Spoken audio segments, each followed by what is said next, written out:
So I'm Chris Desmond, a professor and the Derek Schrier and Cecily Chair in Development Economics at School of Economics and Finance at Wits. So when I think about this type of thing, I think about when you're trying to catch a bus and the bus is about to leave. And you're sprinting for that bus and all you see is that bus and the door is about to close. And then while you're sprinting for the bus, you knock over a child, you trip over the pavement and you land on the floor.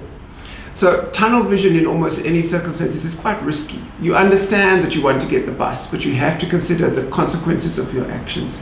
So when a ministry or department takes on a view that their sole goal is one particular area, it's one particular bus that they're trying to catch, so keeping the lights on, preventing load shedding during winter, that's a valid goal, and I understand why they want to run for that bus. But while they're doing that, they do need to consider what other consequences happen. That when you do that, you may have health consequences. The increased pollution may affect not only individuals' health, but the cost of providing health care to the public sector and to the private sector. It may have other consequences in terms of our international reputation, in terms of whether or not we're dealing with environmental targets and so forth.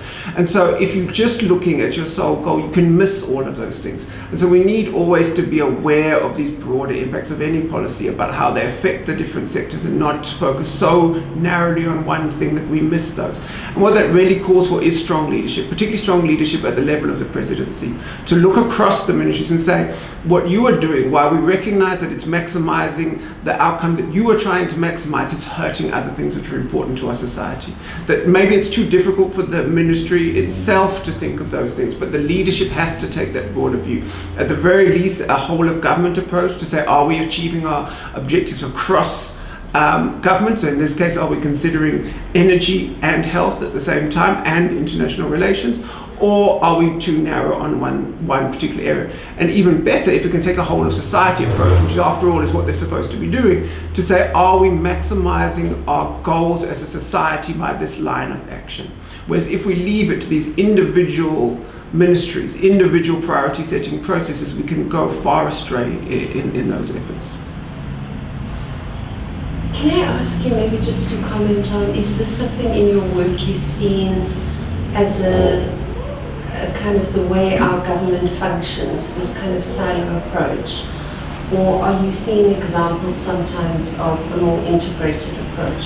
What is your research showing? So we see this problem across the board in many countries.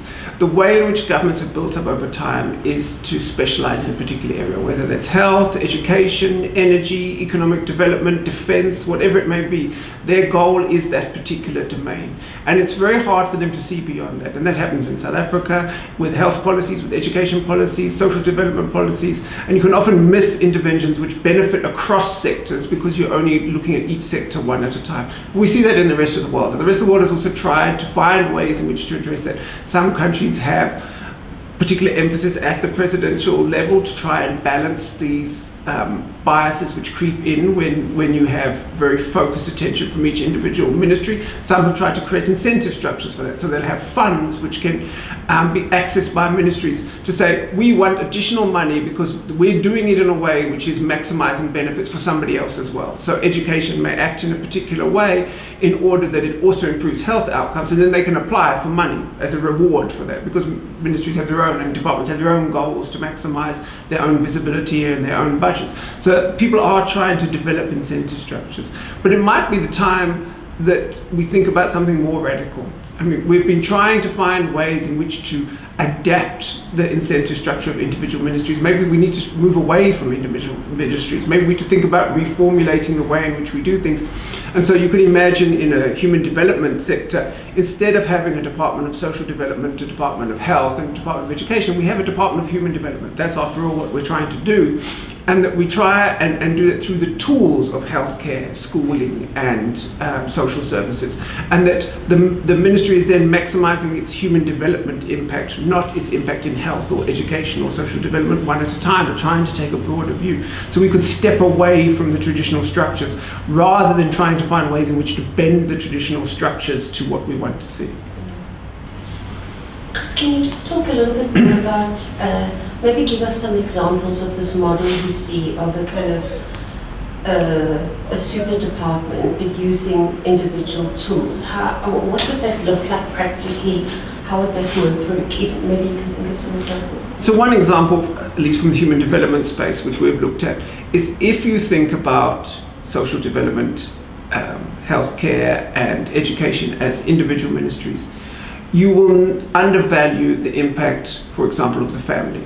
So strong families can help with social development, they can address violence against children, they can address all sorts of other challenges that children may be facing, they can assist with education, and they can assist with healthcare for themselves and for their children. So now you're seeing that interventions which strengthen the family could potentially benefit across the board.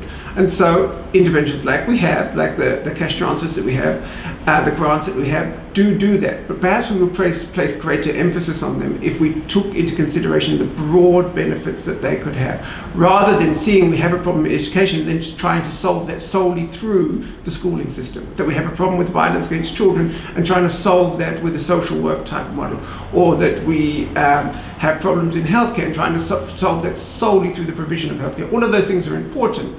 But if you stepped back and said, we're interested in human development, what are the ways in which we can address that? Perhaps then the family comes into focus. And that may then spill out into other sectors too. If you think about the role in which the strength of the family plays, say, in women's labour force participation. If they are having challenges with their children, challenges with childcare, they are limited in the extent to which they can participate in the labour market. So perhaps issues around labour should also focus more on the family.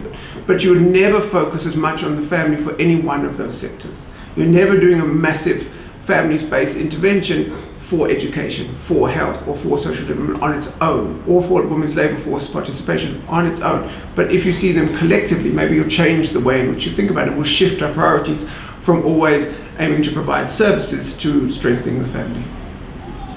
Okay, and then maybe my last question is, do you think this model could work in areas which aren't a natural fit? So I can see when you're talking about human development, but if you're talking, I'm circling back to, if you're talking about energy and health, they wouldn't naturally fit in a kind of super department.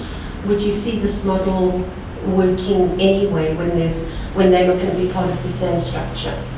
So there are limits to how much you can incorporate. And you can imagine if you make the super department too super, they're going to end up acting as individual departments within that. No one can coordinate such a broad goal.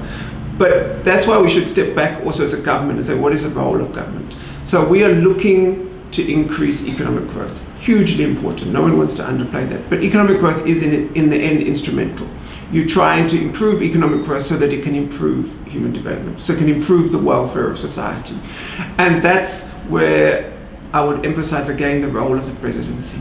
It's to keep the ultimate goal of government as maximizing human development and our care of the country with all of these instruments at their disposal. And so to look across those actors who are all acting within their own incentive structure and say, are we achieving our end as a society? And that at times will take strong central control to adjust where those people have stepped outside of what is beneficial for society, while perhaps acting in the right way, which is what's beneficial for what they are charged with maximizing. So if you are charged with maximizing our availability of energy, then they are doing the right thing. But the presidency needs to say, well, you're doing it without due consideration of the constraints that you should face. The environmental constraints, which should be officially implemented, they're already there, we have that system, so you need to hold them to that. But also the impact that may have by spillovers into health, into education, and into other aspects of society. That role, you cannot sit as the president back and say, well, it's their department, it's their role. In order for the whole to be greater than some of the parts, someone needs to be thinking about that whole. And that's where we're lacking, is that we're leaving ministries to act somewhat independently, as if they're not related to each other, as if what you do in one doesn't affect the other. And so we do need a strong executive if we're going to navigate this in the most efficient way possible.